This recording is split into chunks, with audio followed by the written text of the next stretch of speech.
Merci de nous rejoindre, hein. Vous êtes bien dans votre émission Direct Santé, hein. Direct Santé qui vous informe sur de nombreuses pathologies, de traitements ou encore de gestes nécessaires, hein, pour préserver une bonne hygiène de vie. Donc ce matin, on parle de la santé mentale, hein, avec le docteur Salio Salifou, hein, qui est médecin commandant, psychiatre et médecin-chef de l'hôpital psychiatrique de Zébé, hein, qui est avec nous pour nous parler un peu de la bipolarité, ce dérèglement de l'humeur. Donc tout se passe bien, docteur? Oui, ça Ça va. va. Tout à l'heure, on disait qu'on parlait de l'évolution, hein, de la bipolarité, et vous disiez comme quoi on parle de l'adolescence, mais on peut stabiliser. On peut, avec une bonne prise en charge, on peut stabiliser le trouble bipolaire. Donc, quels sont les différents types aussi de troubles bipolaires? Voilà. Je disais que ce qui est important qu'il a ajouté dans l'évolution, c'est que faut savoir que les phases maniaques, les phases d'excitation, les malades se rendent vite compte. Et ils ont tendance à se calmer par des substances psychoactives, c'est-à-dire qu'à prendre beaucoup de l'alcool pour revenir sur terre, pour être posé, ou à prendre d'autres drogues. Donc souvent chez les bipolaires, on note aussi beaucoup de consommation de substances psychoactives. Ça, c'est dans l'évolution. Maintenant, pour les différents types, il y en a qui vont faire que la dépression. C'est-à-dire qu'il est déprimé, après il paraît normal dans son environnement, et après il redevient déprimé. Et il aussi comme ça. Souvent, les phases où on pense qu'il est normal, c'est des phases où il est un peu stable, mais on dit c'est de l'hypomanie. C'est-à-dire que les manifestations maniaques ne sont pas très intenses, donc difficilement détectables. Donc la personne va varier, on aura l'impression qu'il fait que des dépressions. Donc pour les gens qui souffrent permanemment de dépression, c'est important qu'on essaie de vérifier si ce n'est pas plutôt un trouble bipolaire. Voilà. Maintenant, il y en a aussi qui vont être seulement irritables. C'est-à-dire, la personne est dans votre environnement, pour rien du tout, il est énervé, il est irritable tout le temps. Il n'y a pas de cause en Il n'y a pas de particulier, cause. hein. C'est-à-dire qu'il peut avoir des causes. Il peut avoir, par exemple, au niveau professionnel, pour des choses vraiment qui peuvent passer inaperçues. Pour lui, il est dans tous ses états. Il est irritable. Il est tellement irritable que c'est difficile de vivre avec lui.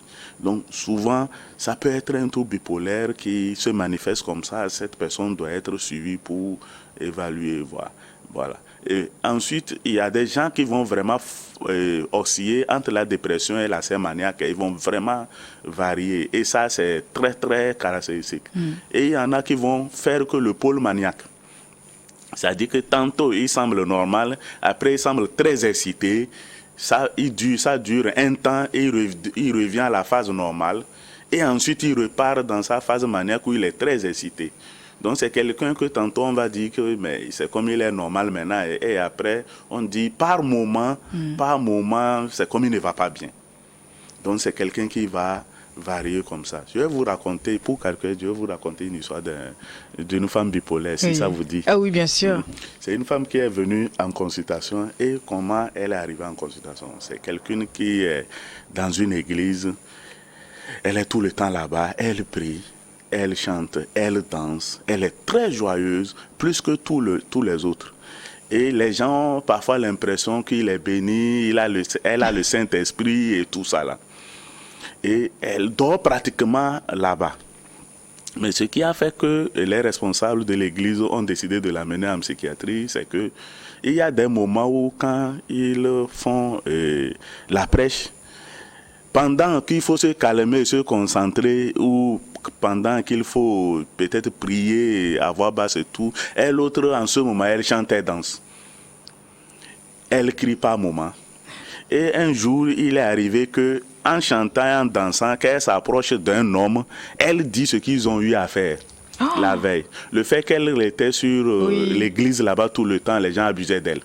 Donc certains hommes, de temps en temps, avaient des relations sexuelles avec elle. Donc quand elle danse, elle chante, elle arrive à ton niveau, elle te rappelle le jour où vous avez fait l'amour, elle raconte tout. Dans les détails, elle décrit même le sexe de la personne. Et Quand elle le fait, les gens ont honte, mais bon, ils font semblant. Elle le fait, elle a dénoncé 3 à 4 personnes. Donc elle danse, elle avance vers toi, elle te dénonce.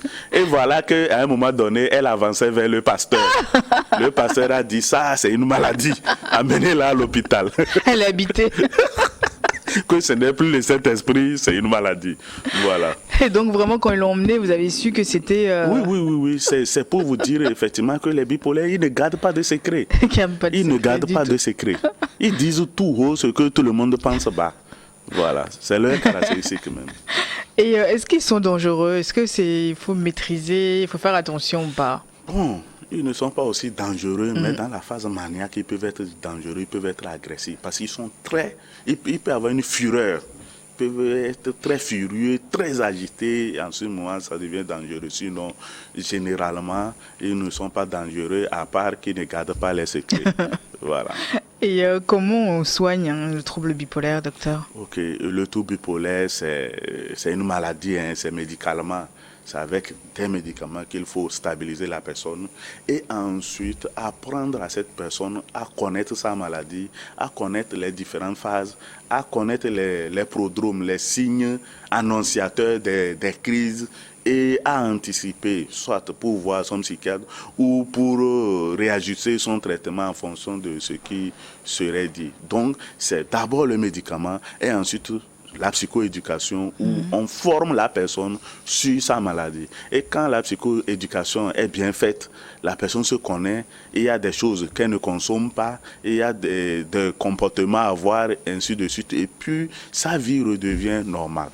Mais par exemple, c'est pas un choc que les gens ont dans leur vie qui reste et que ça...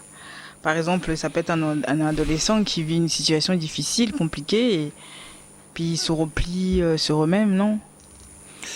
Le bipolaire ne se replie pas sur lui-même. Quand il se replie, c'est qu'il est peut-être dans la phase dépressive. Sinon, oui. Il va varier. Tantôt, il est extravagant. Hein, voilà.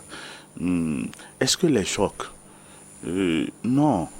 On a dit c'est vraiment une maladie génétiquement déterminée. Donc c'est un peu comme ça. Mais il y a des facteurs environnementaux, les facteurs du milieu de vie qui vont précipiter ou pas, qui vont arranger la personne ou pas.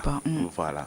Et les chocs, c'est vrai que la plupart des bipolaires, quand on les rencontre, ils finissent par décrire des événements de vie dans leur vie, des événements tragiques ou des événements qui les ont perturbés. Mais est-ce que ce sont ces événements qui sont vraiment la cause? On ne sait pas trop. Voilà. Donc j'ai 2 petites questions de nos téléspectateurs. Il y a monsieur Apollin d'Anéro qui veut savoir une personne qui se fâche pour rien et la minute d'après sourit. Est-ce qu'on peut directement le cataloguer ou comme une personne bipolaire? Oui, si c'est fréquent, surtout si l'irritabilité paraît permanente. Oui. Voilà, on ne va pas dire un bipolaire, mais je pense que quelqu'un qui se fâche pour rien, qui est irritable et après qui rit et qui devient irritable doit voir un psychiatre pour une évaluation. Oui. Avant qu'on dise si c'est une bipolarité ou pas, parce que ça peut être une autre maladie. Voilà. J'ai M. Mensan d'Agodrafo qui veut savoir comment gérer un enfant bipolaire. Comment gérer un enfant bipolaire? Bon, l'enfant, je ne sais pas, l'enfant, c'est un enfant de quel âge? Il faut dire que même si la bipolarité est là avant, les manifestations, c'est à partir de l'adolescence. Et autour de 16, 17, 18 ans que les signes sont là. Donc, gérer un adolescent bipolaire, je dirais que pour la gestion d'un bipolaire, c'est d'abord aller à l'hôpital, rencontrer un psychiatre qui va évaluer et faire la prise en charge. On ne peut pas dire qu'on gère un bipolaire à la maison, ce n'est pas possible. Surtout un enfant à l'école, c'est un peu compliqué aussi. Oui. C'est pas possible, oui. Donc voilà un peu les questions d'aujourd'hui. Donc vous aussi, vous pouvez nous envoyer vos questions sur notre numéro WhatsApp, le plus 228 79 84 27 52. Nos pages réseaux sociaux sont à votre disposition et puis vous pouvez retrouver l'intégralité de nos émissions sur notre compte YouTube Direct Santé via la playlist de New World TV. Donc docteur, On a parlé des signes, comment soigner donc un bipolaire et donc la prise en charge, comment ça se fait ici au Togo. La prise en charge au Togo se fait comme cela doit se faire comme partout au monde, en tout cas dans le milieu psychiatrique. Hein. Et comme je l'ai dit, c'est d'abord une consultation pour faire le diagnostic du trouble bipolaire et surtout faire le diagnostic de la phase. Est-ce que c'est une phase dépressive, une phase maniaque? Et en fonction de la phase, savoir quel traitement mettre en place. Voilà. Et il y a des correcteurs de l'humeur qu'on associe. Voilà. Maintenant, après avoir fait le volet médical et la personne est vraiment stabilisée, il faut maintenant l'éduquer sur sa maladie. Il faut que la personne se connaisse. Je pense que quand on se connaît, on sait que quand je prends ceci, je suis excité, ou bien quand je commence pas à ressentir ceci, c'est que ma maladie va venir. Si on sait tout ça là, c'est qu'on pourra éviter la maladie. Oui. Chaque temps que la maladie veut s'annoncer, on pourra prendre les dispositions qu'il faut pour la casser en même temps. Voilà. Mais est-ce que quelqu'un de bipolaire, est-ce qu'on parle de folie aussi ou pas? On peut parler de folie? Folie, c'est un terme un peu générique qui englobe tout. Hein. Je dirais simplement c'est une maladie mentale. Le trouble bipolaire est une maladie mentale. Un peu comme la dépression, un peu comme le trouble anxieux, un peu comme la schizophrénie, c'est une maladie mentale, mais qui est particulière dans ses manifestations. Les gens ne déraisonnent pas. Celui qui souffre d'un trouble bipolaire pur, il ne déraisonne pas. Okay. Tout ce qu'il dit est cohérent. Et souvent, plus cohérent même. La personne peut avoir beaucoup une excitation psychique qui lui permet de produire beaucoup en quantité.